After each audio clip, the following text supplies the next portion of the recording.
महाराष्ट्रामध्ये गेल्या 1.5 वर्षापासून माफिया आणि गुंडांचं राज्य सुरू आहे।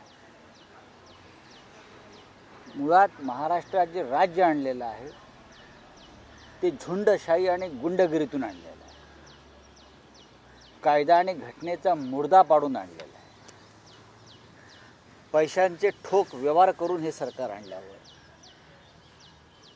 महाराष्ट्रात दुसरं काय होऊ शकतं? गेले 1.5 वर्ष आम्ही काही गोष्टी समोर आणतो। कालचा प्रकार जो आहे आमदार गणपत गायकवाड यांचा,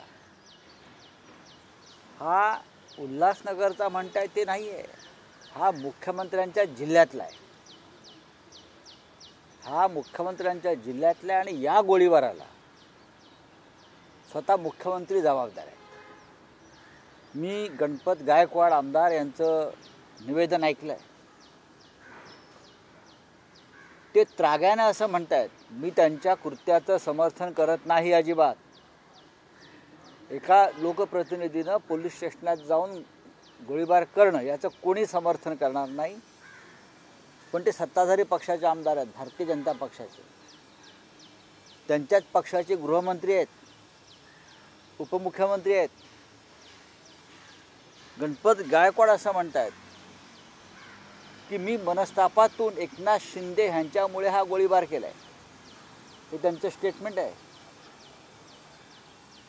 भाजपचे आमदार गणपत गायकवाड असं म्हणतायत, या महाराष्ट्रात जर एकनाथ शिंदेंसारखे मुख्यमंत्री असतील तर या राज्यामध्ये फक्त गुन्हेगारच निर्माण होतील। हे भारतीय जनता पक्षाच्या एका आमदाराचं निवेदन आहे पोलीस स्टेशनमध्ये। मी गेल्या वर्षभर सांगतो आहे की मुख्यमंत्र्यांच्या कार्यालयातून, आपल्याला आठवत असेल, मुख्यमंत्र्यांच्या कार्यालयातून तुरुंग, गुन्हेगारांच्या टोळ्या यांना कसे दूरध्वनी जात आहेत, तुरुंगात सुद्धा। उद्याच्या निवडणुकांसाठी गुंडांची मदत व्हावी म्हणून पुणे, मुंबई, कोल्हापूरसह ठाणे जिल्ह्यामधल्या अनेक तुरुंगातल्या गुन्हेगारांना जामिनावर बाहेर काढण्यात आलेलं आहे। हे मी वारंवार सांगतो आहे। मी नावं देऊ शकतो। पुण्यामध्ये मी नावं देईन तुम्हाला। 4 प्रमुख गुंडटोळ्यांच्या प्रमुखांना ज्या पद्धतीनं जामिनावर बाहेर काढण्यात आलं ते फक्त राजकारणासाठी। त्यातून एका गुंडाचा खून झाला। मुंबईमध्ये तेच सुरू आहे। महाराष्ट्रातल्या अनेक भागामध्ये गुंडटोळ्यांच्या हातामध्ये कायदा दिलेला आहे की तुम्ही कायद्याचं राज्य वगैरे काय नाही, तुम्ही सांगाल तो कायदा, फक्त आम्हाला निवडणुका जिंकून द्या। महेश गायकवाड कोण आहेत मला माहीत नाही, पण त्याच्यावर झालेला, आमदाराने केलेला गोळीबार हा धक्कादायक आहे। कसल्या कायद्याचं राज्य? कुठेच गृहमंत्री आम्हाला कायदा शिकवतात नाही। हां, कोणालाही कायदा हातात घेऊ दिला जाणार नाही। हे काय फक्त शिवसेना, काँग्रेस, राष्ट्रवादी काँग्रेस, म्हणजे खरी राष्ट्रवादी काँग्रेस यांच्या बाबतीतच आहे का? कुणालाही कायदा हातात घेऊ दिला जाणार नाही। एका आमदारांना गोळीबार करून सुद्धा मुख्यमंत्र्यांचं निवेदन नाही। गृहमंत्र्यांची भूमिका स्पष्ट नाही। अजित पवार म्हणतात मी गृहमंत्र्यांशी चर्चा करीन। हे काय फक्त गृहमंत्र्यांशी फक्त चर्चा करणं इतपत हे प्रकरण सौम्य आहे का? सामान्य जनतेने अशा प्रकारे कायदा हातात घेतला असता आणि तो जर एखाद्या विरोधी पक्षाचा कार्यकर्ता असता तर एव्हाना त्याला विना चौकशी फासावर लटकवला असतं। हा, पोलीस आमच्या दारामध्ये येतात, आमच्या कार्यकर्त्यांना तडीपार करतात, खोटे गुन्हे दाखल करतात। तुमच्या जिल्ह्यात काय चाललं आहे? तुमच्या जिल्ह्यामध्ये माफियांचं राज्य चाललं आहे। नागपूर असेल, ठाणे जिल्हा असेल, मुंबई असेल, पुणे जिल्हा असेल, राजकीय स्वार्थासाठी, राजकारणासाठी, निवडणुका जिंकण्यासाठी गुन्हेगारांना, माफियांना तुरुंगातून सोडवून त्यांना संरक्षण देऊन आपल्या राजकीय विरोधकांवर त्यांनी सोडलेलं आहे. हे चित्र महाराष्ट्राचं अत्यंत भयावह आहे. आता माझ्या निवेदनानंतर गृहमंत्री वक्तव्य करतील बरं का, पण त्यांना तोंड आहे का? आजच्या प्रकारानंतर त्यांना तोंड आहे का? या भाजपवाल्यांना काय चाललं या राज्यामध्ये? गणपत गायकवाड यांचे निवेदन हे सामान्य माणसानं पूर्णपणे समजून घेतलं पाहिजे की मी मुख्यमंत्री शिंदे यांच्यामुळे गोळीबार केला. ते गुन्हेगारांना पाठीशी घालत आहेत, ते गुन्हेगारांना मदत करत आहेत. हे त्या आमदाराचं निवेदन आहे. गणपत गायकवाड हे 3 टर्मपेक्षा जास्त काळ आमदार आहेत आणि त्यातला बराच काळ ते भारतीय जनता पक्षामध्ये आहे अशी माझी माहिती आहे. आणि महाराष्ट्रामध्ये शिंदे यांच्या राजवटीमध्ये गुन्हेगारांची पैदास सुरू झालेली आहे हे भारतीय जनता पक्षाचे एक आमदार सांगतो आहे. देवेंद्र फडणवीस आणि त्यांची पिलावळ जी आहे कुई करणारी आमच्या विरोधात, आता त्यांनी याच्यावर बोलावं. बोलिए. शरद मोहोळ येरुणकर चुनाभट्टीमध्ये झालेल्या या सगळ्यामागे राजकीय पाठबळ आहे. या सगळ्यामागे राजकारण आहे, झुंडशाही आहे, पैशाचे व्यवहार आहेत, खोके आहेत आणि पेट्या आहेत. आणि आता सगळ्यांचा हिशोब हा मुख्यमंत्री कार्यालयातून आणि वर्षा बंगल्यावरून केला जातो, सगळ्यांना माहिती आहे. हे मी मागेही सांगितलेलं आहे, आताही सांगतोय आणि त्याचे प्रमाण आहे. हे स्वतः भारतीय जनता पक्षाच्या आमदारांनी एका त्राग्यानं गोळीबार करून हे आपलं निवेदन दिलेलं आहे. मी कोणावरती व्यक्तिगत टीका टिप्पणी करत नाही, पण महाराष्ट्र इतक्या रसातळाला कधीच गेला नव्हता. आतापर्यंत आम्ही इतर राज्यांवर टीका करत होतो. आज महाराष्ट्रामध्ये पोलीस स्टेशनमध्ये वरिष्ठ पोलीस अधिकाऱ्यांच्या कॅबिनमध्ये हा गोळीबार होतो आहे. का? देवेंद्र फडणवीस, आपण वकील आहात, आपण ज्ञानी आहात, हां, राम तुमच्या बाजूने आहे, रामावर तुम्ही हक्क सांगताय. रामाचं राज्य हे कायद्याचं राज्य होतं, तुमचं राज्य कायद्याचं आहे का?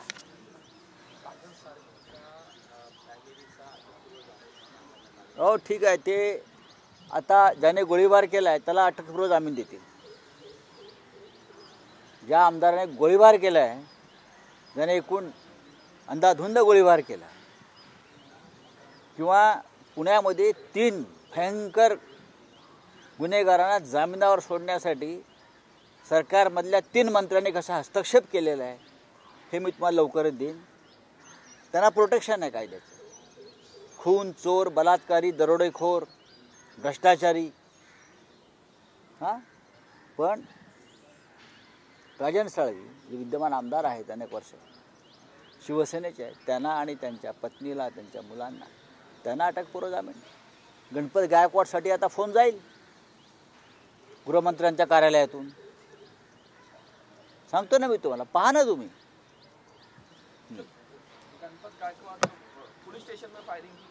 महाराष्ट्र में एक विधायक सत्ताधारी पार्टी गणपत गायकवाड़ मुख्यमंत्री शिंदे के घर के सामने उनके जिला में पुलिस स्टेशन में फायरिंग करता है, अंधाधुंध 10 राउंड फायर करता है, 2 लोग जख्मी होते हैं.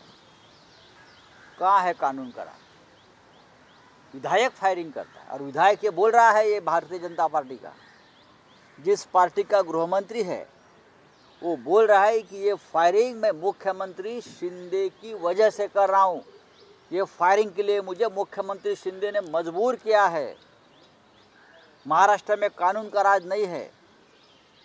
ये विधायक गायकवाड़ बोल रहा है कि अगर शिंदे मुख्यमंत्री रहेंगे इस राज्य में तो इस राज्य में सिर्फ गुनहगार पैदा होंगे, सिर्फ गुंडे और माफिया पैदा होंगे. ये सत्ताधारी पार्टी का एक विधायक बोल रहा है जो मुख्यमंत्री शिंदे के गृह जिले से है. ये कानून का राज है? हाँ, बोलिए ना फडणवीस जी, आप आकर बोलिए सामने. क्या सच है? आप अभी किसको बचाने जाएंगे? हमारे ऊपर आप पुलिस भेजते हो, हमारे ऊपर रेड्स करते हो, तो आप क्या है? इस राज्य की स्थिति क्या है? अगर हिम्मत है तो सख्त कानूनी कार्रवाई करके दिखाइए। बोलिए। माफियाओं को बेल दी जा रही है आपके? हाँ, माफिया को बाहर निकाला जा रहा है चुनाव के लिए, चाहे मुंबई हो, चाहे ठाणे हो, चाहे पुणे हो, सबका हिसाब मैं दे रहा हूँ अभी जल्दी। सबका बड़े बड़े माफिया जेल से छोड़ रहे हैं ये लोग, और उसका संगठन बना रहे हैं, सीक्रेट संगठन हमारे खिलाफ चुनाव में यूज करने के लिए। सर, राजन साहब फाइनेंशियली का लेन-देन की बात की, कुछ दिन पहले संजय केतकर ने भी इसी बात की कि भ्रष्टाचार चरण सीमा से बाहर जा चुका है। ये सब जो बातें हैं भ्रष्टाचार की, माफियागिरी की बातें कौन कर रहा है? बीजेपी के विधायक कर रहे हैं। संजय केतकर जो ठाणे से विधायक है भारतीय जनता पार्टी के, गणपत गायकवाड़ जो कल्याण से विधायक है भारतीय जनता पार्टी के, और भी बहुत से विधायक है बीजेपी के, वो खुले आम बोल रहे हैं कि ये शिंदे के लोग और उनकी सरकार, गैर कानूनी सरकार, किस तरह से इस राज्य में कानून की दिन दहाड़े हत्या कर रहे हैं। अरे क्या चर्चा कर रहे हो? क्लीन चिट देंगे और क्या देंगे? जैसे आपको क्लीन चिट मिला है, ये तो क्लीन चिट का घोटाला है ना। इस राज्य में आजकल क्लीन चिट का घोटाला चल रहा है। गुंडा बलात्कारी सभी को क्लीन चिट, भ्रष्टाचारी सभी को क्लीन चिट, और क्या है? सर, राजन साल्वी के पत्नी और उनके लड़के की एंटीसिपेटरी बेल रिजेक्ट हुई है। होने दो। अजीत पवार को क्लीन चिट मिलती है, लेकिन राजन साल्वी को एंटीसिपेटरी बेल नहीं मिलता। 70,000 करोड़ के घोटाले में महाराष्ट्र के मंत्री को क्लीन चिट दी जाती है। हजारों करोड़ के घोटाले में जो लोग फंसे हैं वो महाराष्ट्र के कैबिनेट में मंत्री है, लेकिन एक विधायक है राजन साल्वी जो विपक्ष में है, उनको एंटीसिपेटरी बेल नहीं मिल सकती। ये इस राज्य का कानून है, समझा? तो ममता बनर्जी का बयान आया कि कांग्रेस को 40 सीटें भी नहीं मिलेंगी लोकसभा में, इस तरह। ठीक है, बोलने दो। मुझे लगता है कांग्रेस को इस चुनाव में 150 सीटें कम से कम मिलेगी, ये हमारा अनुमान है। और इंडिया गठबंधन बहुत ही मजबूत है। ये बात अगर ममता जी ने की है तो वेस्ट बंगाल के बारे में की होगी कि कांग्रेस को वहाँ 40 सीटें नहीं मिलेगी। ये सच है, वहाँ 40 सीटें तृणमूल कांग्रेस को मिल रही है।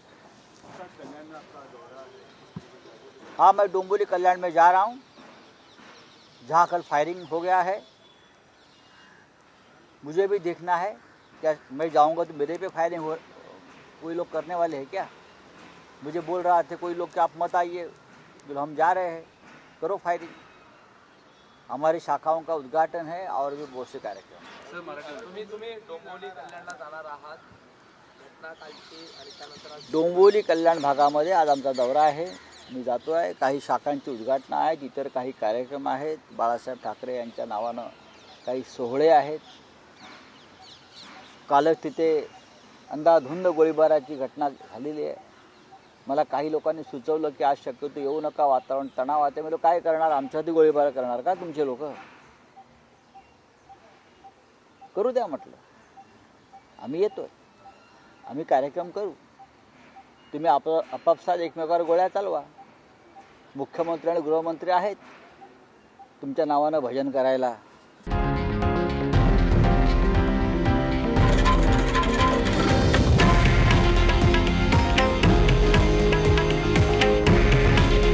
हे आहे देशातील नंबर 1 न्यूज नेटवर्क आणि आपण पाहत आहात TV9 मराठी। काळजी तुमची, हित महाराष्ट्राचं।